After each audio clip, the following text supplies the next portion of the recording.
Coming up on the Deco Show, we chat to Aaron Montgomery, co-host of The Two Regular Guys, and pick his brain on social media. Plus, the team share their tips on Deco Network.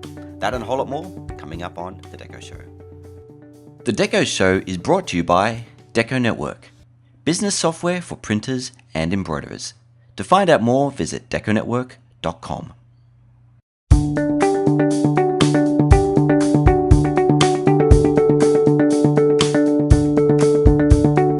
Good morning and welcome to the Deco Show, episode 12, recorded August 4th, 2017. I'm Brendan Prasner, Product Marketing Manager of Deco Network. And as always, we're joined by our awesome team, starting off with Mr. Mitek Blossom in very humid Atlanta. How you doing, Mitek? Good morning, good afternoon, and good evening. For those of you guys out there, this is actually virtually every meeting we have in Deco Network, we always start with saying good morning, good afternoon, good evening. Because it's always good morning for someone, it's always good afternoon for someone else, and there's always good evening for me. And we talk about the weather, always. Yeah. Pretty much every time. And of course, that joyful little voice is Mr. Eric Campbell, in not so humid, but apparently pretty hot. Oh yeah, no, Albuquerque, New Mexico is definitely hot today, and in the office it's getting a little sweltering. As soon as I get done with this, the hat, everything comes off. It's not good. You don't want to be here with the camera for that. Every time I see you, you've got a different hat. Branding. Every time. There's the Deco bug. You see it. I am branded every time. Get with it, people. Maybe I'll introduce that video one day. I'm ready for it. Awesome. Okay, and we have a special guest. Eric, do you want to do an introduction for us? Absolutely. Who we have here is a very special guest. We have Aaron Montgomery. He is the co-host of another well-loved industry podcast. I mean, maybe close to ours. I don't know. Maybe a little more. But he is the co-host of the Two Regular Guys podcast. And Aaron has been involved with graphic arts since 1997 and has been in this industry working with screen printers, DTG printers, vinyl and sublimation, toner transfers, everything since 2000. He's now sharing his knowledge as an industry consultant, and he's a frequent trade show speaker. If he ever has free time, which is almost never between traveling and working, he's spending that time with his wife, with his 6-year-old son, and we're trying to communicate with his older son through video games, something you know a little bit about, Brendan, because that's what kids do. Glad to have you on, Aaron. Thanks for having me. It's a pleasure to be here. This is different for me. Don't typically have a lot of video from my side of things, so got a face for radio is what I always tell people. But thank you guys so much for having me. It's an honor. Oh, we're very happy to have you. And honestly, you've been killing on Facebook Live, which is something we're going to get to in a minute. But for right now, I'm going to kick it over to Brendan, who's going to do a little product updates and stuff. But we'll be back with an interview with Aaron real shortly. All right. As Eric said, we're going to jump into a bit of an update on where we are in Deco World. We've had a new update pushed, 7.505, and Eric's going to give us a bit of a rundown of our blog in a moment with some awesome changes we've done. But if you head over and check out the new update release, 7.505, you see there's a list of all the new improvements and features on there. And as always, we click you over to the official release notes, which covers all the items in the update. So the new features we've included, the improvements we've made, and of course, along the way, some bug fixes we've done as a part of that as well. But some of the major things to keep an eye at as a part of this is a brand new awesome feature, which I'll talk about in just a moment, called disabling your anti-aliasing in production files, which is huge. We've had a great response on that, and it's a great way to control the quality of the output of your file, whether you like those blurry edges or not, depending on your decoration process. We now cover that in 7.505. And of course, along the line, we allow you now to edit the internal notes on your artwork approval. Sometimes typos happen and you need to get them fixed up even when you're doing an internal note. So that's a good improvement. And also, freeform line items is a feature we introduced quite a while ago, which lets you create a product in Business Hub without having to go through and set up a whole product. Just type it in like plain text. And as a part of the improvement in this release, you can now add shipping dimensions to items you put in there, which of course lets you calculate accurate pricing for your live shipping. Plus, one for the embroiderers out there, the ability to display your thread colors and matching colors as a part of your artwork approval process as well, plus a whole lot more. And again, you'll find that on the official release notes. by heading over to our blog and checking out that information. And I think as a part of that too, we'll jump into our tip side, and you're going to talk a little bit about the improvements we've done on our blog side there, Eric. Absolutely. As you can see, Brendan's got on the screen what we're calling the Deco Zine right now. And what it really is a shift from just a standard blog site to doing more of a content-rich education site. And as he scrolls down, you can see that we have multiple sources of not only our information from the blogs, we have announcements for our ebooks, which is another thing we should talk about. The ebooks have come out. We got our second ebook out on social media, which is why we got this task going on today. But you can see episodes of the DecoShow are going to show up there, and feeds with industry news. So what we're turning our blog into is really more of a magazine, content-driven format that's going to allow you to see all the things we're producing and things from around the industry between our partners and just industry sources in general for industry news and information. So really what we want to do is have an educational clearinghouse, something to help you do better business and to know more about what's going on in the industry. Including, of course, at the top of the blog post that not only I write, Brendan writes, MiaTech writes, but we also have multiple members of our content team, and including other people who are not directly in like content marketing, people from our team just talking about what we do at Deco and things about the industry. So really, it's part of our entire content strategy. But you got to go over there and see it. Brendan's put together an awesome layout, and it's very friendly to browse. Yeah, and of course the address for that is deconetwork.com/blog. But if you go to our main website and click up the top, there'll be a blog link. It'll take you straight through over to that. So yeah, we're pretty proud of it. Thanks for that, Eric.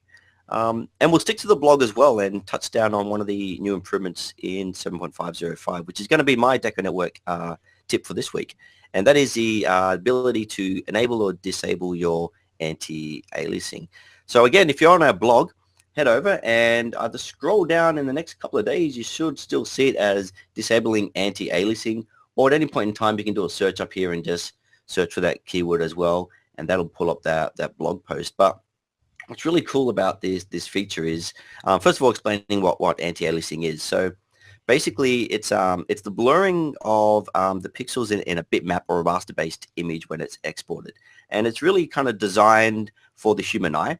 If you've ever looked at a bitmap online, it looks really jaggedy and kind of really kind of 8-bit flat. Chances are it doesn't have any anti-aliasing, particularly around text, and it just looks like it's really jagged and chunky. It's typically got no anti-aliasing, and it's, you know, sharp red pixel, sharp white pixel, nothing in between.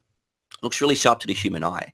But when you apply anti-aliasing through the algorithm of exporting to a raster or a bitmap graphic, it blurs the edge of that bitmap, and that red and white kind of fades a little bit to kind of shades of pink, light red, dark red in between. And it looks a lot smoother to the human eye, so it makes the image look soft and smooth, particularly when viewing it online. But what it actually does to that image, if you look down the blog post, you know, this is a triangle which doesn't have any anti-aliasing turned on. It's sharp red, sharp yellow, nothing in between. Looks really, really sharp.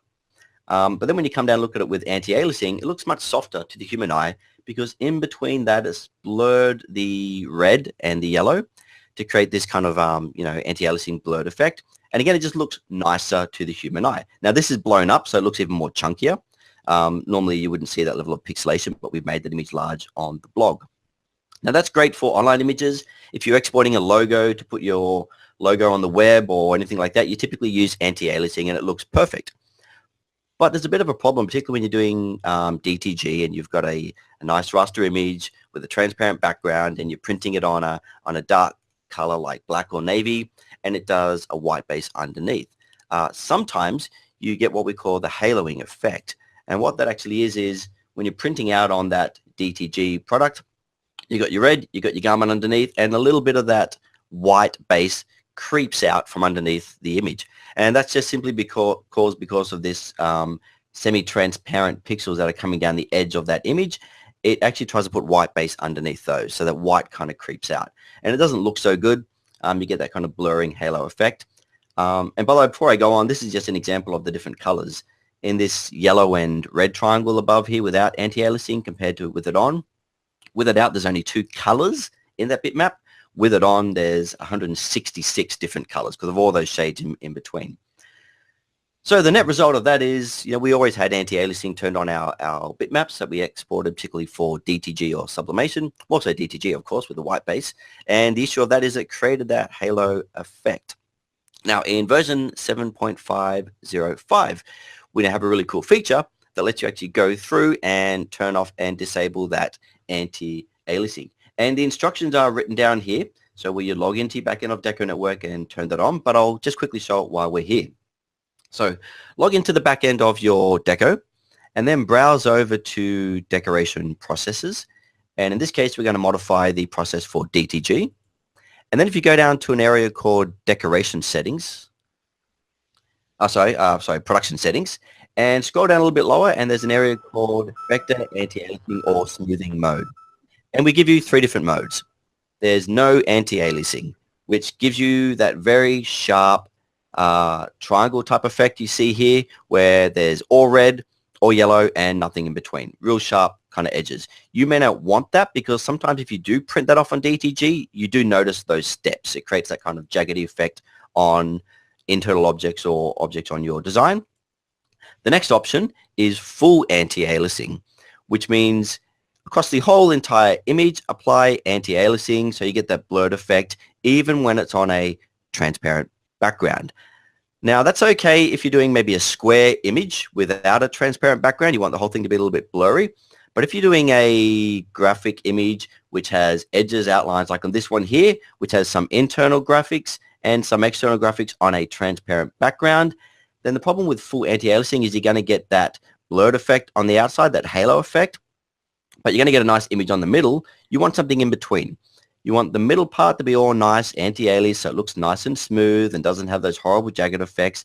But you want the outside edge to not have anti-aliasing because it's transparent and it's going directly on your garment, and you want it to be nice and sharp without that halo effect. That's when you'd choose the third option, which is the no anti-aliasing on the transparent edges. And the huge advantage of that is you get all those awesome anti-aliasing effects in the middle of the image that gives you that nice smooth text, that nice smooth graphic.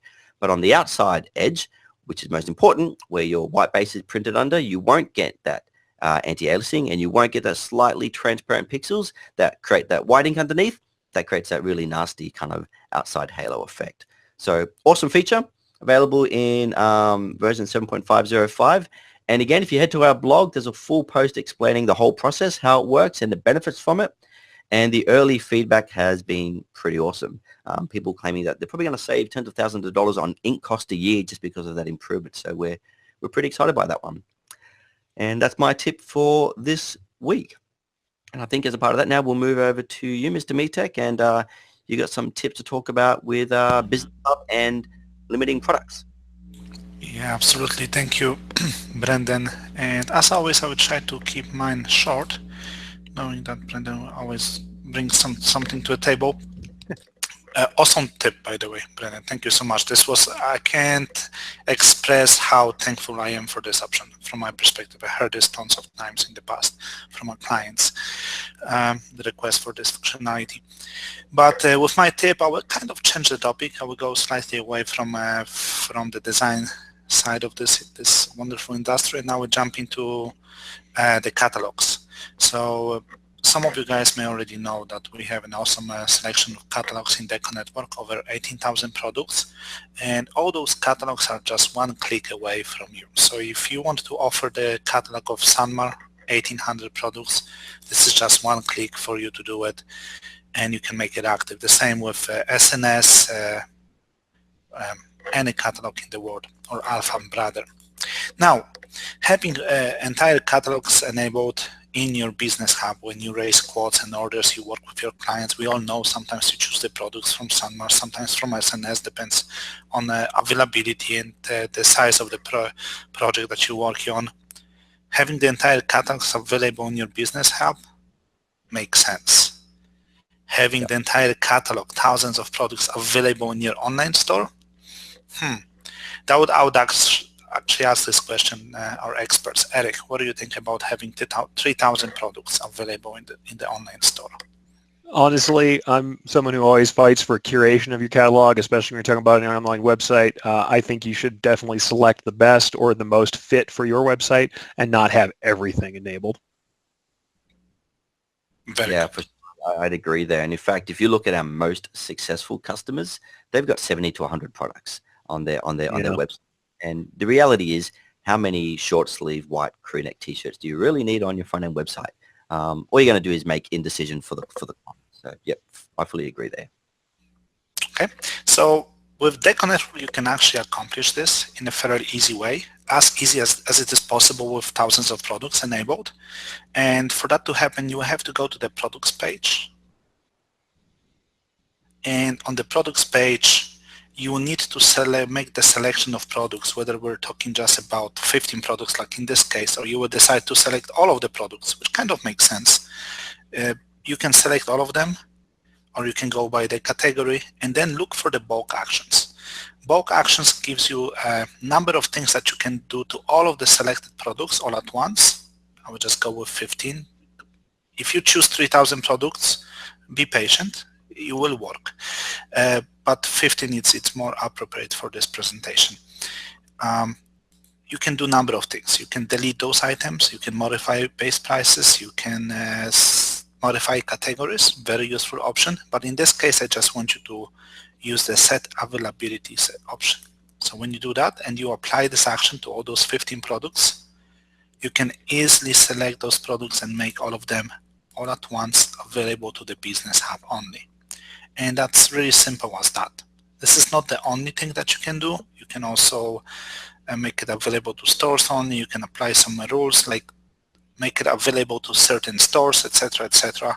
But in this case, all I was looking for is to make those products visible in the Business Hub only. And then once you will apply this change, you can apply exceptions to a few products that you really want to make visible in the web stores or web stores and in the Business Hub.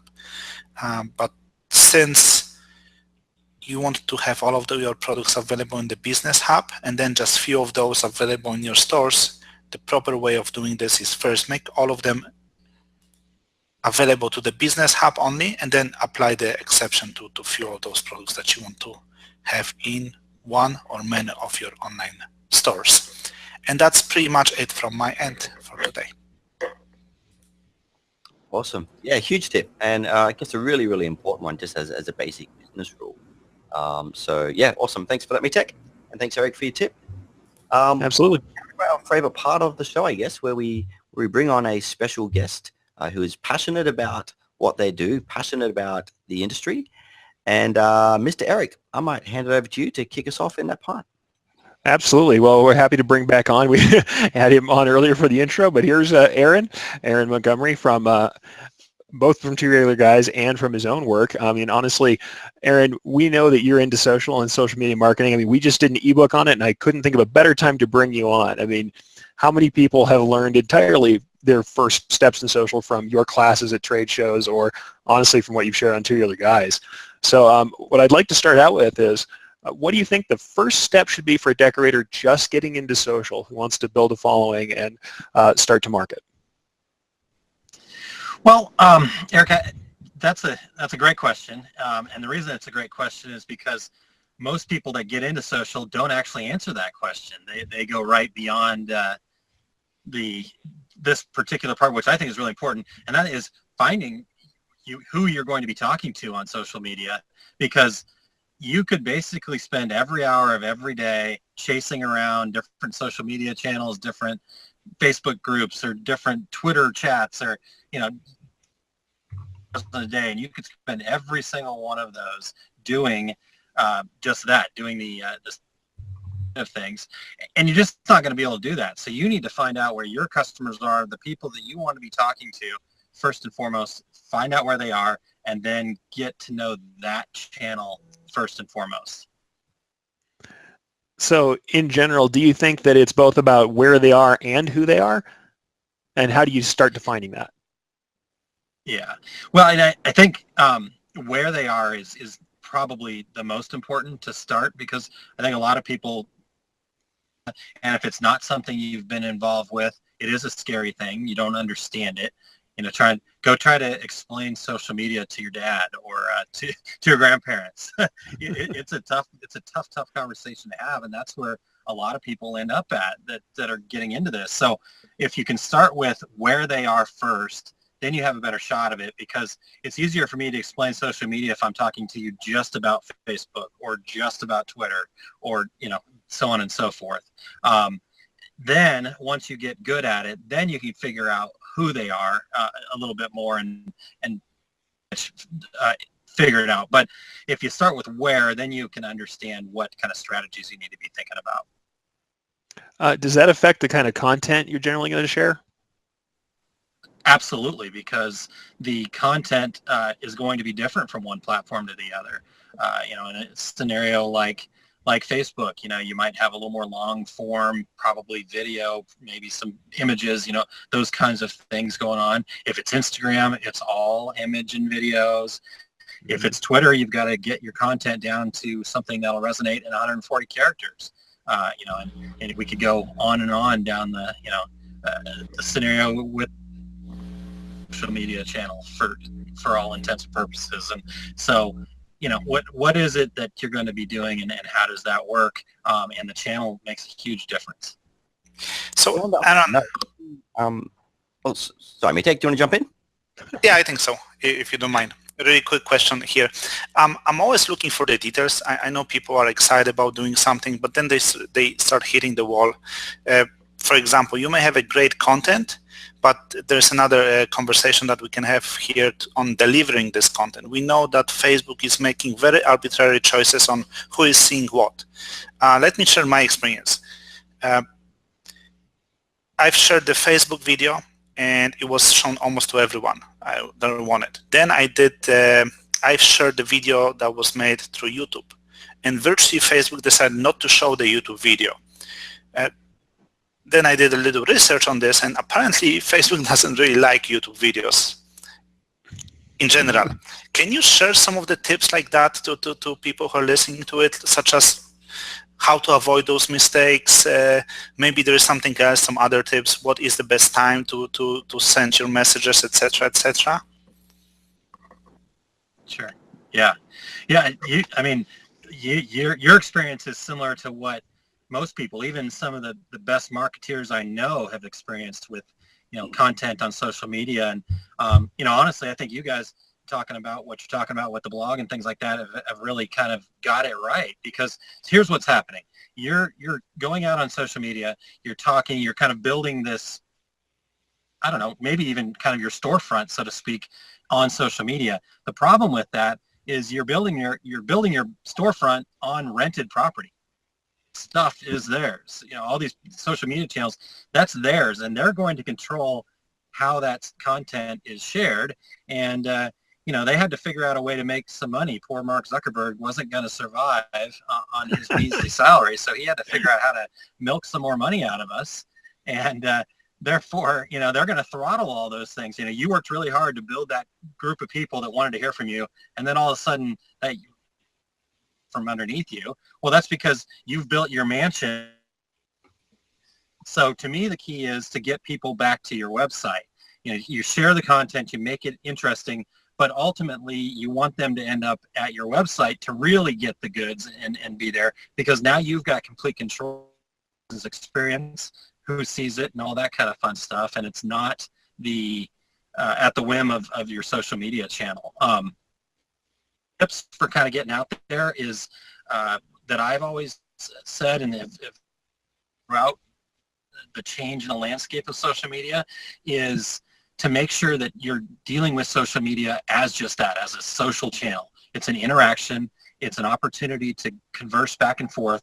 It's not a platform for you to stand up on your soapbox and shout out your latest billboard. It's an interacting platform.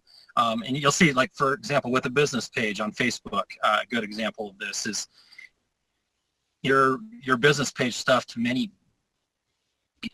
But if you have people actually interacting with your business page back and forth through the different channels through your page, those people will see your content without having to pay for it. So if you use it as what it's called, social media, and you're social with it and you interact with it with people, you're going to have a better shot. But again, the key is always get them back to your website, because then you have control. That's your property.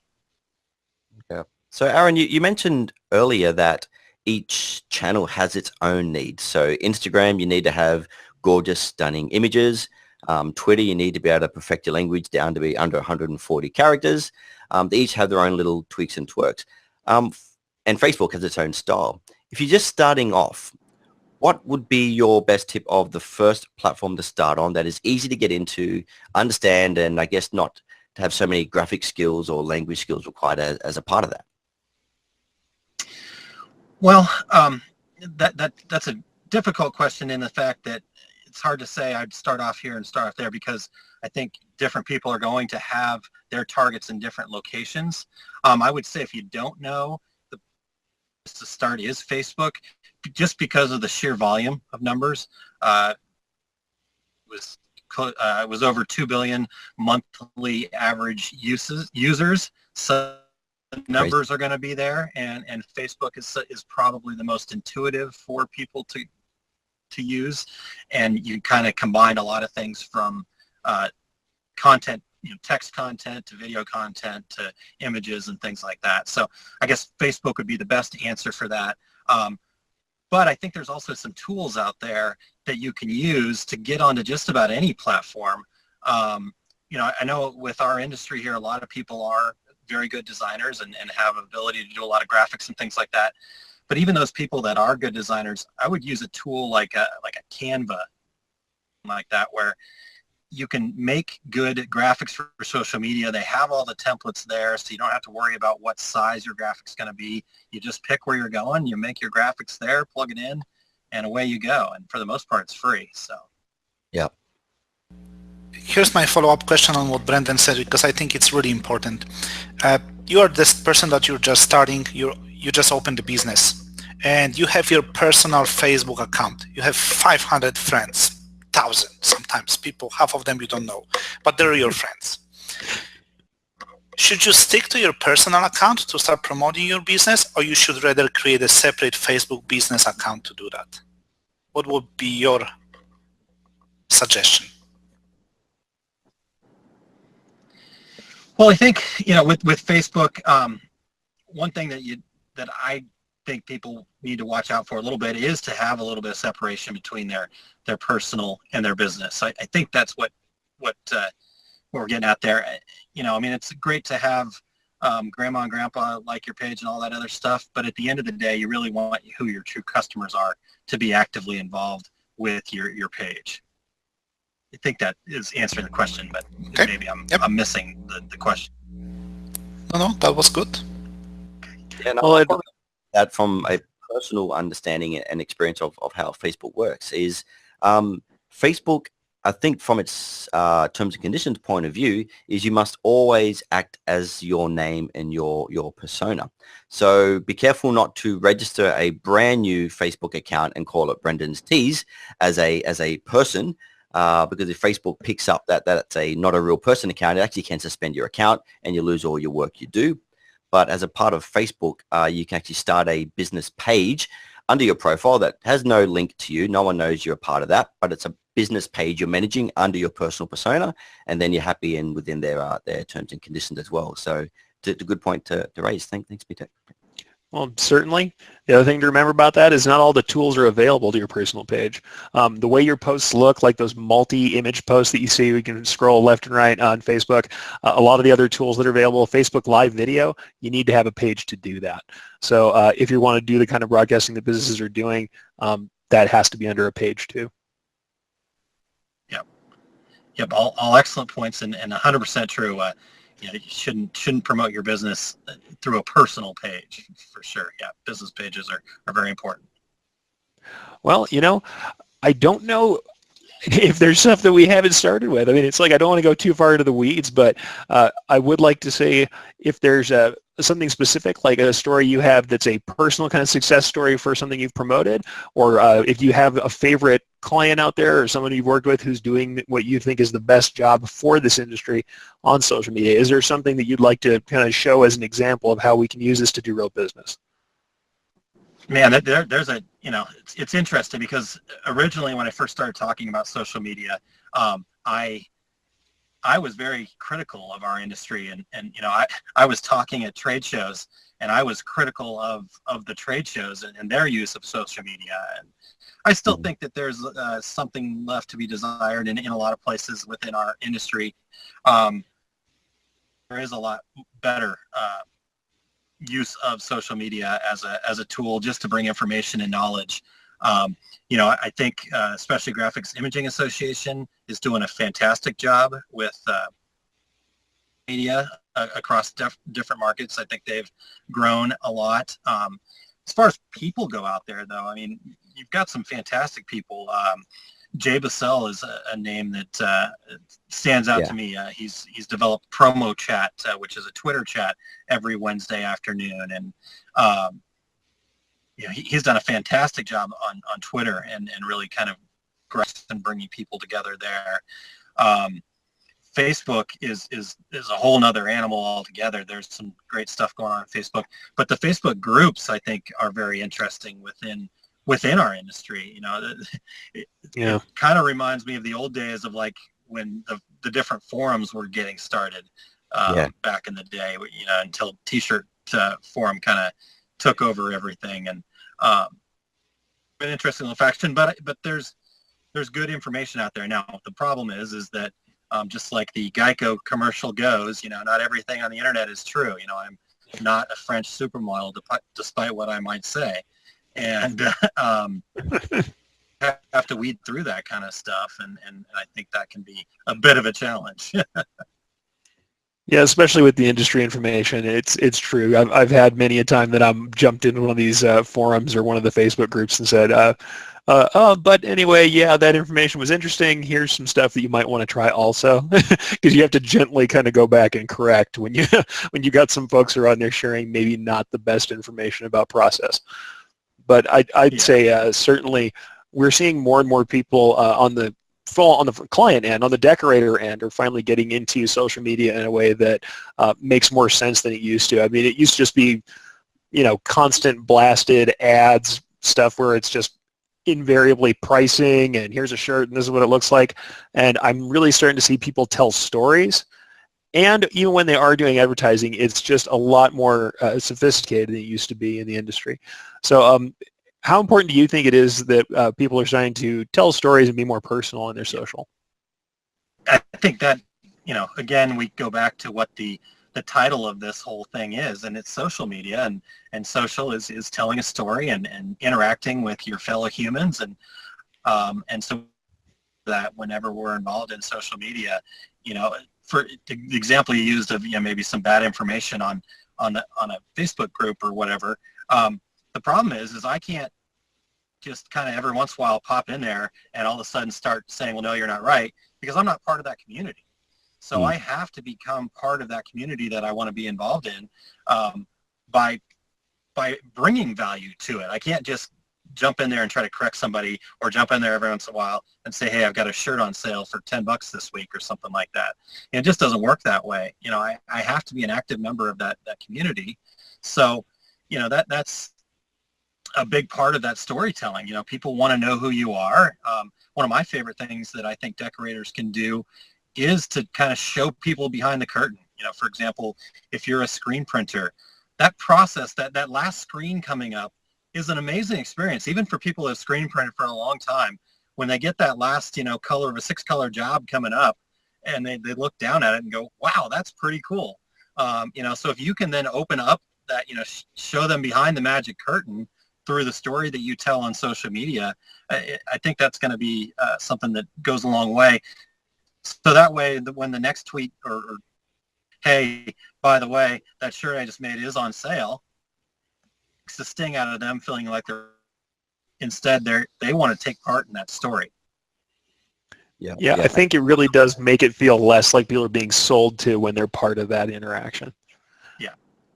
Exactly. Though I know you and me both, we kind of say, selling is not a dirty word.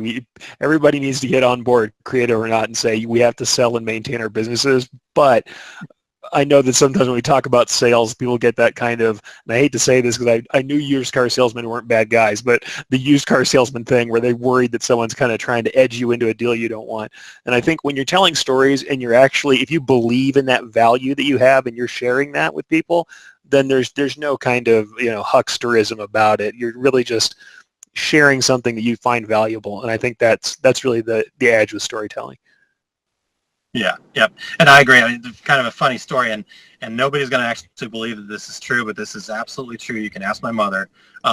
My freshman year of high school, that what I wanted to be when I salesman, maybe a used car salesman. That was my, most kids want to be, something a little bit more beyond that, but I wanted to be a car salesman.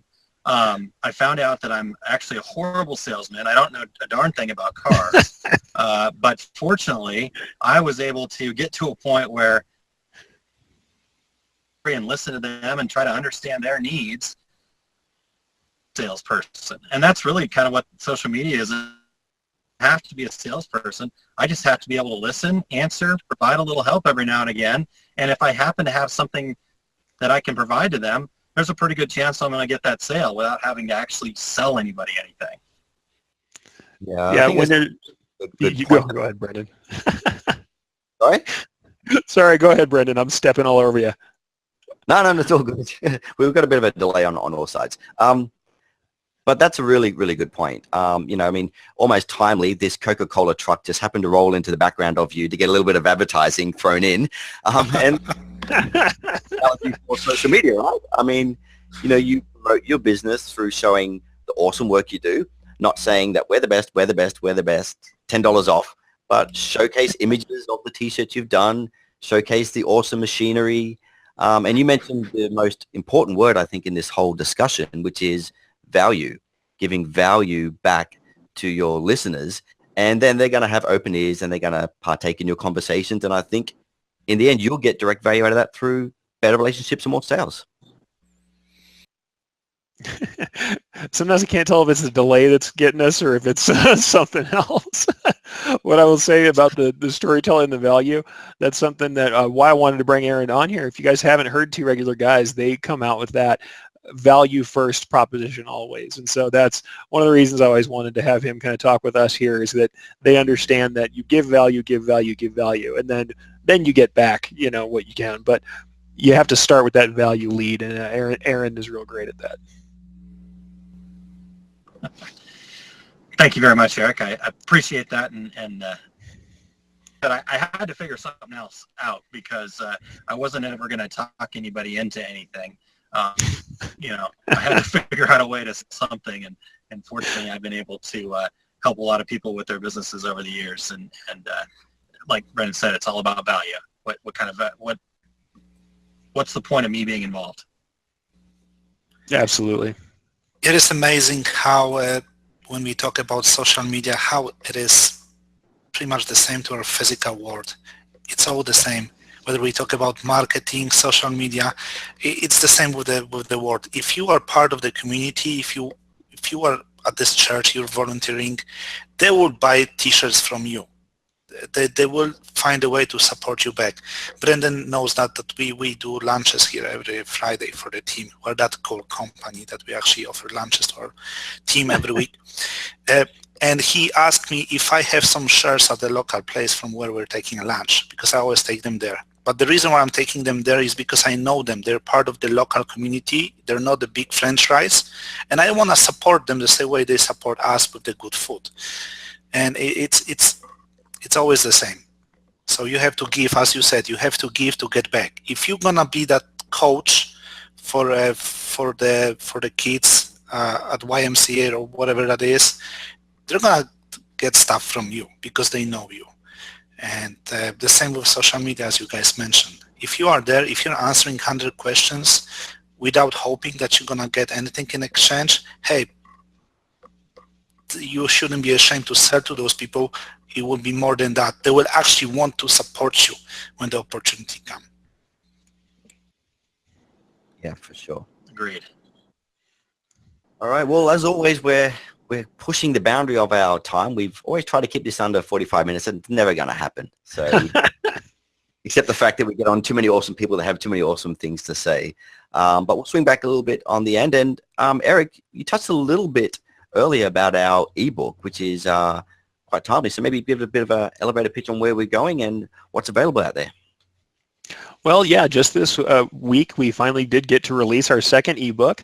We've been working on it for a little while, and it's all about social media for the decorator and how you make your mark. And really a lot of things we talked about in the podcast today and on the video are in there. So we talked about what channels that you're going to be able to share on and what you should share on. We talked about how you share and what you share. We talked about how to find out where people are. And also, we went into a little bit that's specific about decorators and the kind of content to share and ideas. So really, there's just a little bit of everything for people who are starting or for people who may have lost their way along the road. So if you want to go onto the website, we do have the ability to get to the ebooks, and I hope you can show people that, Brendan, if you pull that up in a minute. You can go ahead and request the ebook. We send that right out to you. You get a nice, well-formatted PDF, and it's something that I and Amber from our team put together, wrote, and she did some really awesome graphic work on it. So it's an attractive book. It's easy to read, and it has great actionable tips for people starting out in social media. Yeah, for sure. Now jump on and grab that, and head across to our website. It's deconetwork.com/make-mark-social-media ebook, or again, just head over to our blog, and we have a section there called ebooks. If you scroll down to the second part, there'll be an ebook section there, and as we release them out, we'll pump them out through that channel there as well. And finish that off. may actually be easier rather than memorizing what you just said about the URL. Just maybe. To read it myself, because we've all got short memories. So absolutely head over to Absolutely. And also, I would like to definitely, as we get ready to go here, I'd like to thank Aaron. Thank you very much for being on the show. And I wanted to go ahead and give everybody a little notice about what Aaron's going to be doing up here soon. Aaron's going to be teaching a class with Greg Kitson over at Mind's Eye Graphics in Decatur, Indiana. That's happening on October 6th and 7th. And the class is going to be about digital decorating. So I'd like you guys to go check out the class. He's got his consulting information at aaronmontgomery.info. And Aaron, is there anywhere else you'd like people to find you? No, I did want to just real quick give you guys a shout out. I don't know if you guys knew this or not, but one of the companies that I do a lot of consulting with and I spend most of my time with is a Deco customer. I get to use Deco quite a bit and help them build their website and things like that. And great tool you guys have. So keep up the good work. We're excited to see what keeps happening. There's a lot coming, so we're glad to have you. Awesome. Yeah, thanks for coming on. And don't forget, you can also catch Aaron and his co-star on the podcast, The Two Regular Guys, which you get across at tworegularguys.com. And that's a weekly thing you do every Friday morning. Oh, we've got a delay happening. Glad we're a technology company, huh? Yeah. All right. Absolutely. Well, we'll finish off with one of our new favorite sections. Of course, Eric gets out and about all over the place. And this is Eric's latest, Where's Eric? With Eric.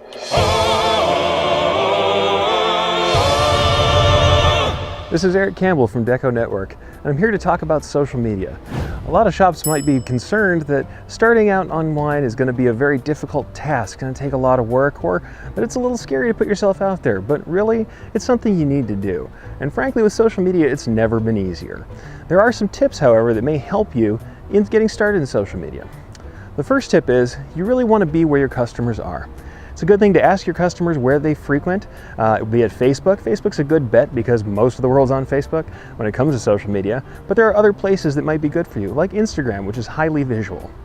Another tip is you definitely don't want to sell more than you give value. It really should be 80-20. 80% of your posts should be something that's valuable to your end client, to your reader. Something that doesn't have to do just with product or just with selling, and then maybe the other 20%, or maybe even 90-10, 9-1. The things that you give value, that you provide helpful information, like how to do your ordering, how to do great designs for t-shirts, things that they can use. And that other one, after you've done all that giving of value, then you do the ask, then you can sell and bring in clients, have a call to action. Another good thing to remember is to remember that audience. Think about who you're talking to and frame the things that you're saying appropriately.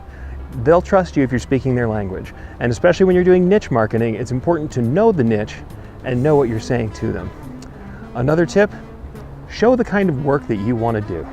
And that means that if you have different kinds of work, don't just show the most difficult work, the stuff that's most proud to you because it's something that was difficult technically or something that's hard for decorators. Show the kind of work that is profitable for you and that you want to do in the future. So really, there's no good reason for you not to get out there in social. Just keep it in mind that you have to keep that audience focus, do the things that are going to be valuable to them, only sell after you've given value, and show the work that you want to do.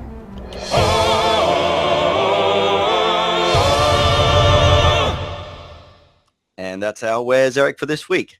Thanks, Eric. Thanks, BTech, and thanks, Aaron. And thank you, everyone, for tuning in.